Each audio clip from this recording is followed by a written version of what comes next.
no matter the structure, a working mom thinks that if she's at home, it will be better.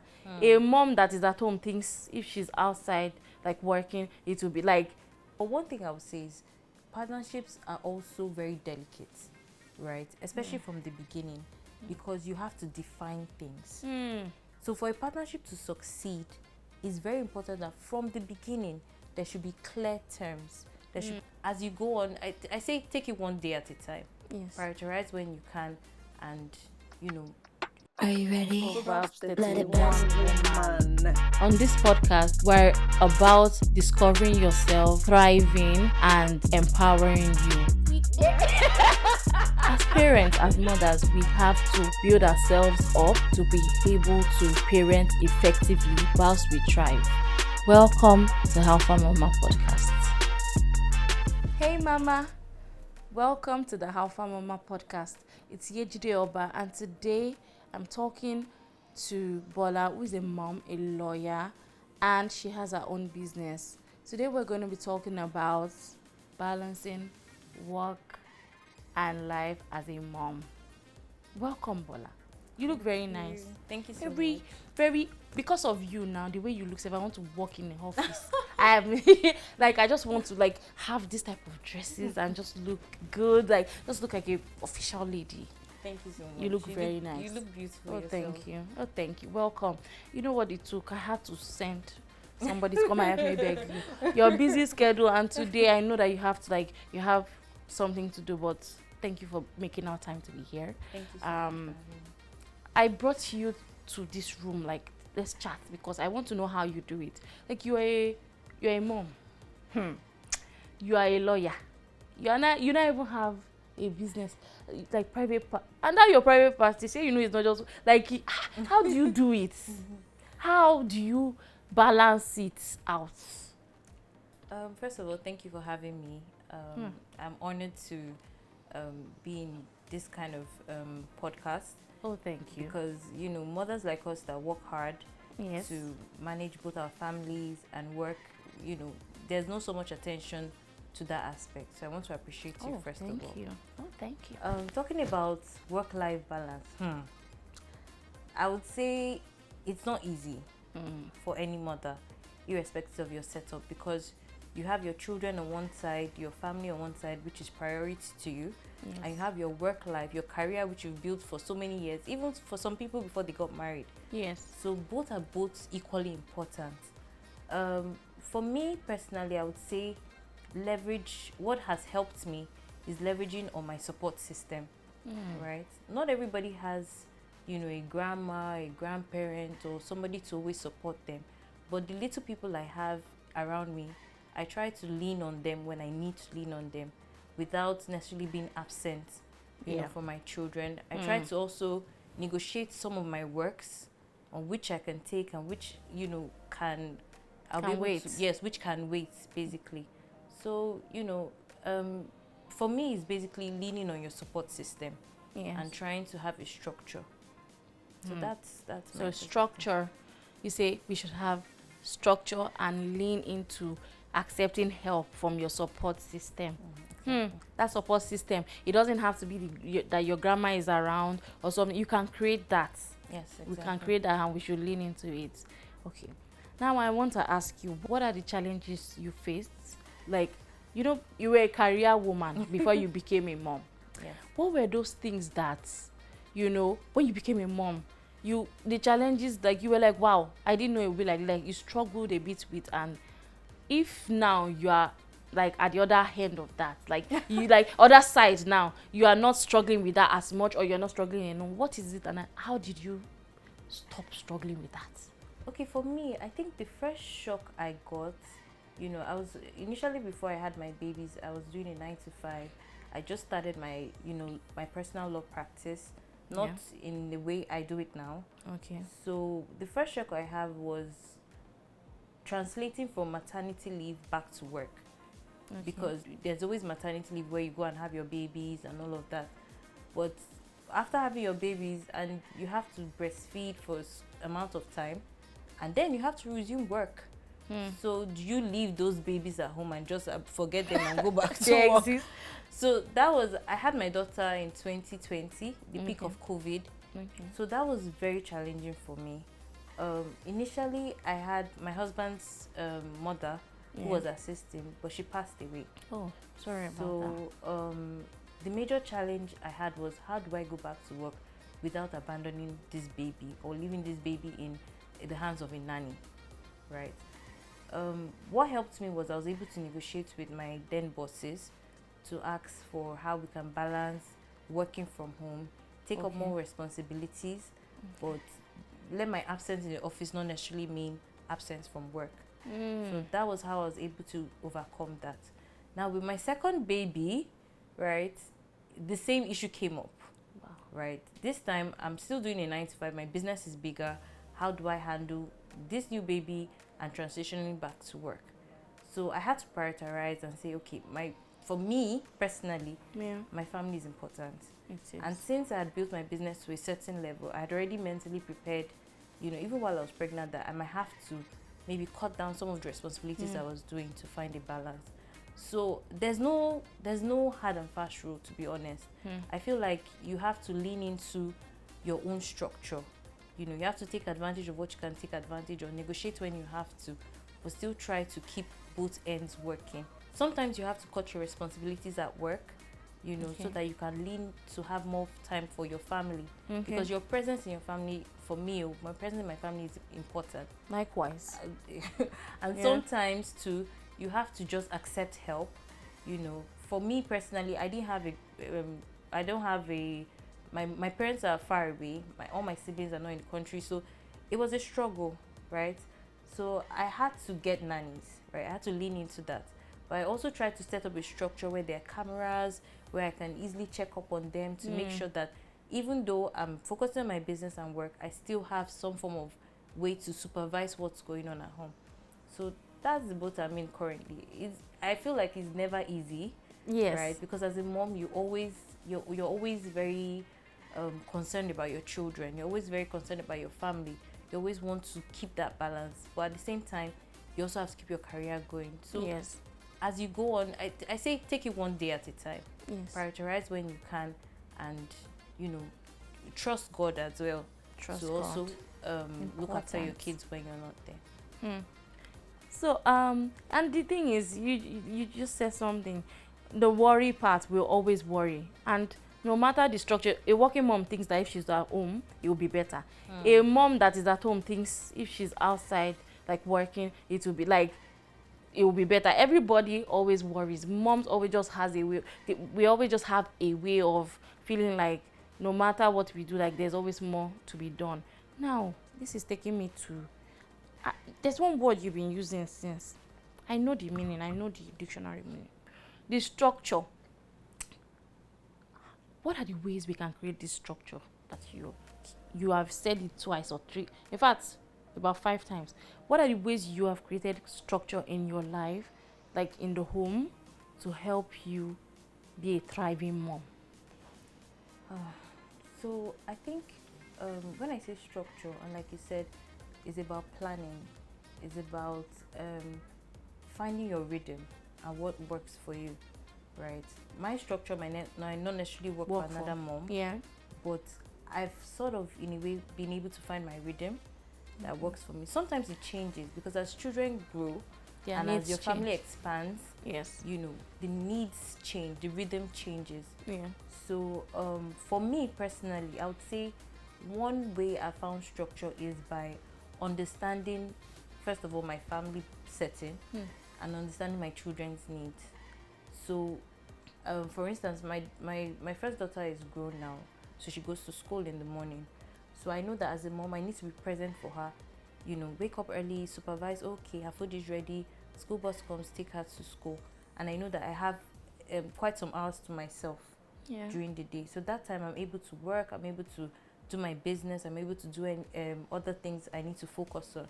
Then when she's back, I know when she needs me and when she doesn't need me. So finding that rhythm, finding that timing, that's what structure. The structure means. Yes, that structure. And for me, one that I've been doing recently is because I could, like, I was in the food industry for like 7 years, so food is like I love, like food just comes to me as a no-brainer. But one thing that has helped me stress less as a mom is I I meal prep like for the week for my children. We have a timetable. It's not in the morning that I will now have to wake up 4 o'clock. What's that? It's not a sub, but I don't wake up 4 to start cooking. No, I do that's not. true. I prep in advance so that I can sleep Well, yeah, because I'm a night owl. So imagine sleeping 12 2, then I wake up 4 and no. So I wake up 5:30 to prep my kids to school, and that helps to manage stress and also like structure. Like you said, reading. I know that, I want to sleep longer. I want to have time to do, maybe wake up, pray, maybe take a walk. That time can be used for something else. So in the night, as you're watching your favorite show, you can start prepping the sauce for the yam. You can start doing all that. So I really like that we touched on that. Now, the reason a lot of moms feel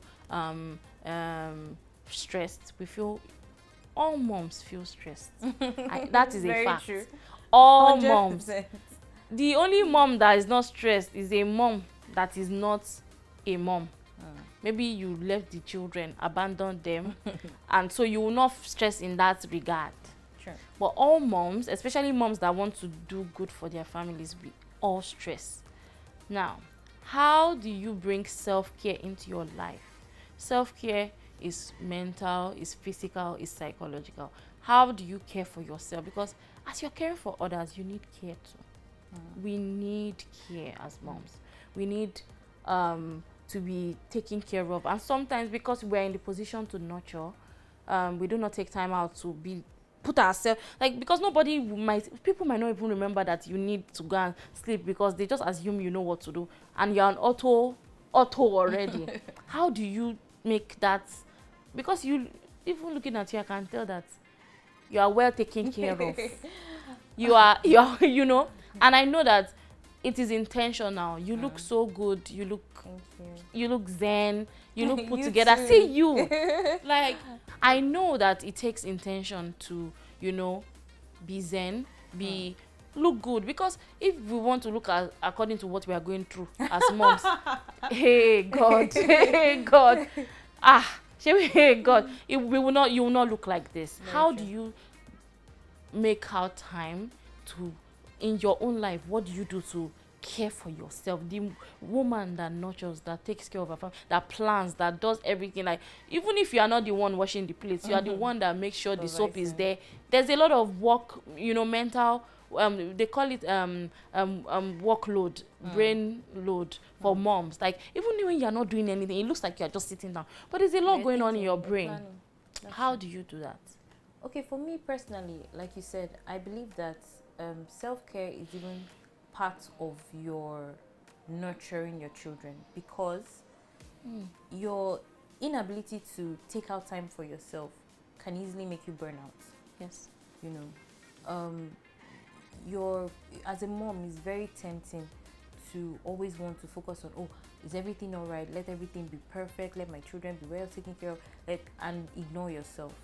So for me personally, I sometimes, to be honest, to be very honest, it's not easy, especially when you are working and you are taking care of your children. It's not easy sometimes to take a step back and take care of yourself. But if you don't do that, you burn out. One of the ways I take time out for myself is probably having dates with my friends. So I'm a very expressive person, and sometimes talking and just relaxing with my friends is a way to burn out steam. Right?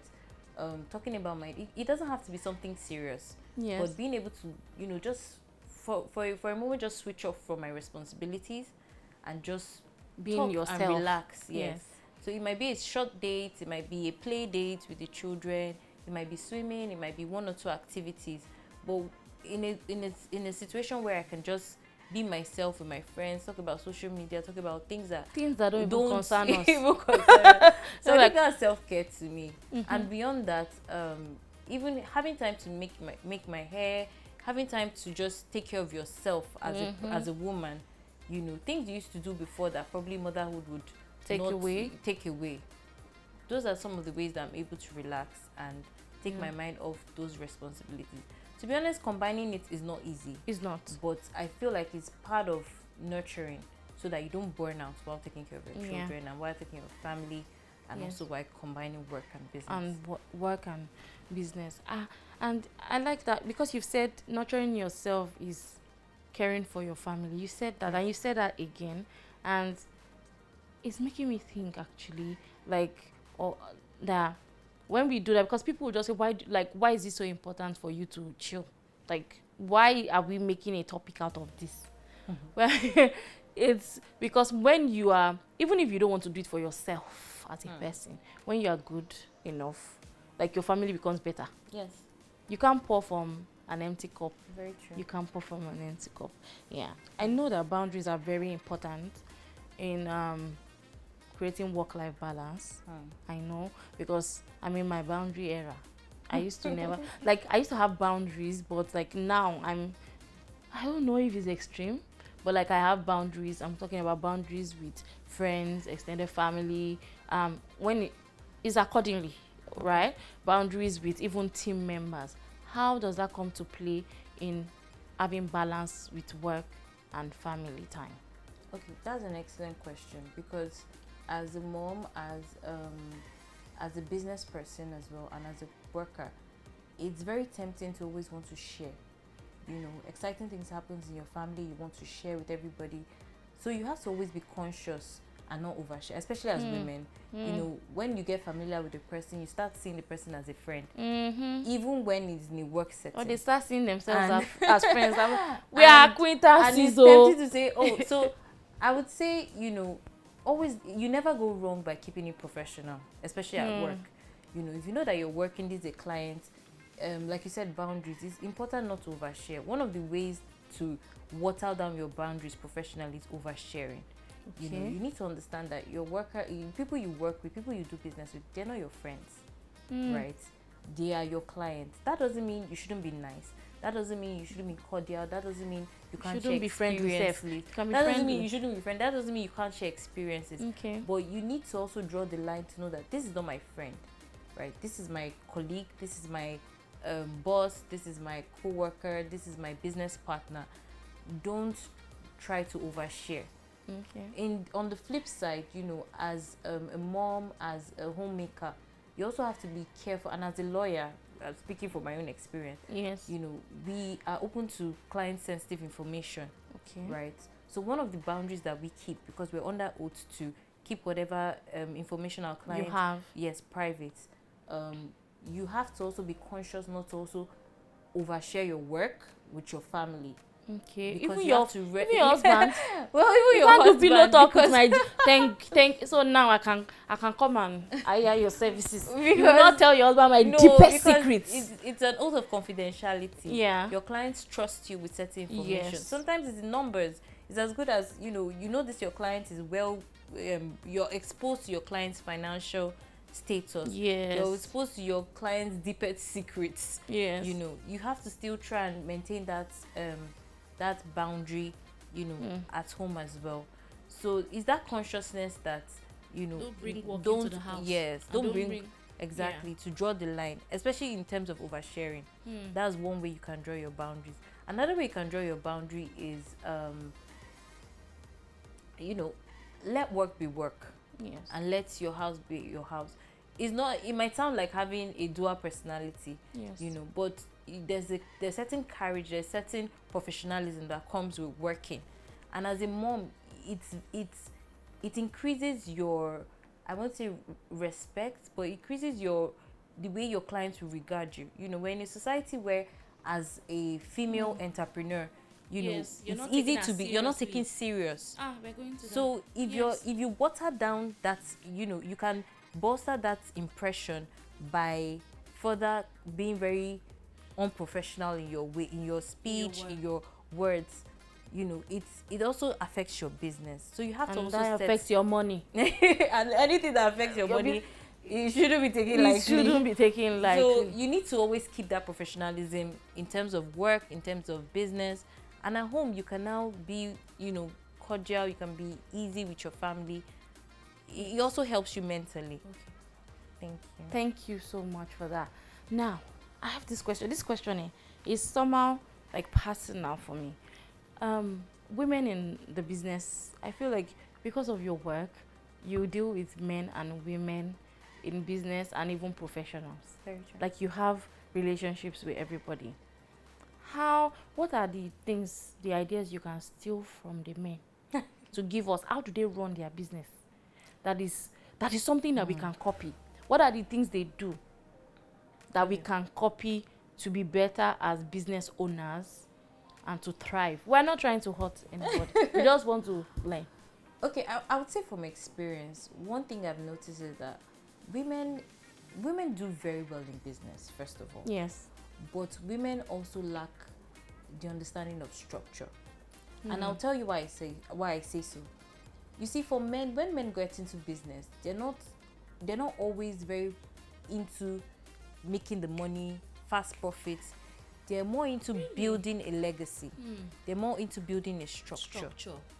For women, it's like, what can I do? This idea is, we're very emotional. So this idea is in my head. I want to go out and do it. I want to do it. Let me do it. Let me get it. We don't always sit back and think, okay, what are the structures I need to put in place? Men are more logical in terms of that. I mean, this is just a general assumption. Okay. There's still women that still are able to put their structures properly. But most times you see men, when they're coming into business, they come strong. They come prepared. They've registered their business. They've set up the structure they need, the finance, the legal advice, the legal structure, the compliance, everything they need is in place before they now push the energy for profit. But women were always excited about opportunities and want to get it done without necessarily falling back on a structure. So I think that's one thing I can say I've learned in business With men. that we can steal from men. Yes. And to help us grow our business. Thank you so much. Now, and there's another one. Sorry, my question. I know people pay you for this. This is the last question. Let me not promise, but I promise. Yeah. You said that I want to ask partnerships in business. I've heard a lot that it is important. But I've heard people also say, hey, God, if you can't take partner now, problem will start. And women, like, we're naturally more dramatic. We're naturally more expressive. We're like, is partnership important in growing your business and thriving? And also, if it is, what are the things that you can do? Just give us those tips. Okay, so I would say partnership is very important. Collaboration is very important. One person might have an idea, two people's idea together might be greater. So partnerships are very, very important. And one way of forming, but one thing I would say is partnerships are also very delicate, right? Especially from the beginning, because you have to define things. So for a partnership to succeed, it's very important that from the beginning, there should be clear terms. There should be clear terms and conditions. What is the goal of this partnership? What are we trying to achieve? Yes. What is this person's stake? What is this person's interest from the beginning? That way, even when the business thrives or whatever venture you're going into thrives, There won't be stories. there are already clear terms and conditions. But where partnerships fail is where people are not able to define their roles from the beginning. Yes. So if at the beginning of the partnership, we're just jolly good friends going along, Because sometimes doing you just be like, business, we bring trust each your- other now. bring your 100,000, bring my 100,000. Say, let's get a anything. lawyer. You are looking like, are you trying to fight me sometimes No, later? you need to, from the beginning of every business, set a structure, define things. That's where agreements, contracts come into. Both of you say, okay, this is what we're trying to achieve. This is my interest. This is my stake. So from the beginning, everything is clear. Everything is that's clear. the only way a partnership would succeed, especially in business. Yes. And This one I'm learning it now because of this podcast. Like my production manager is like, we have to sign release forms, we have to do this. So I'm like, but she's like, we have to like do these things. And I mean, if you're able to define, because some people take aback, especially when you introduce lawyers into business, they'll say, is this person thinking I'm trying to cheat them? Especially for women, especially for friends. Yes. But you need to make the your partner understand that these are protocols to protect both our interests in the long term. So those kind of things help. Thank you so much. I feel like you've really helped us on this episode, and I'm sure people pay you for this type of information and services. Like, to be honest, I feel like I can just collect my degree now from what you've taught me now, and also like what I've watched on Suits. And do I need to go to school again? Thank you so much for all that. We're talking about work-life balance, and sometimes money is a crunch, like in getting that balance. Because when you're worried about getting finance, like, do you know any ways we can get, support in that? Right? Because you say lean into your support. Where do I get money? If I want to shoot now in a White House, do I have the money? But if I have a dream, I'm sure there's a way to go about it. How do you get support financially? Okay, so one way you can get support financially, especially as a business person, is you lean into technology. These days now there are a lot of financial tech startups and financial tech businesses that allow you to leverage on their services to bolster your business. For instance, there's a company I partner with, Billbox Technologies. So what they do is, as a business owner, you can sign up, create a business account, to facilitate your payments, your invoices. So it takes off the manual stress. Yes.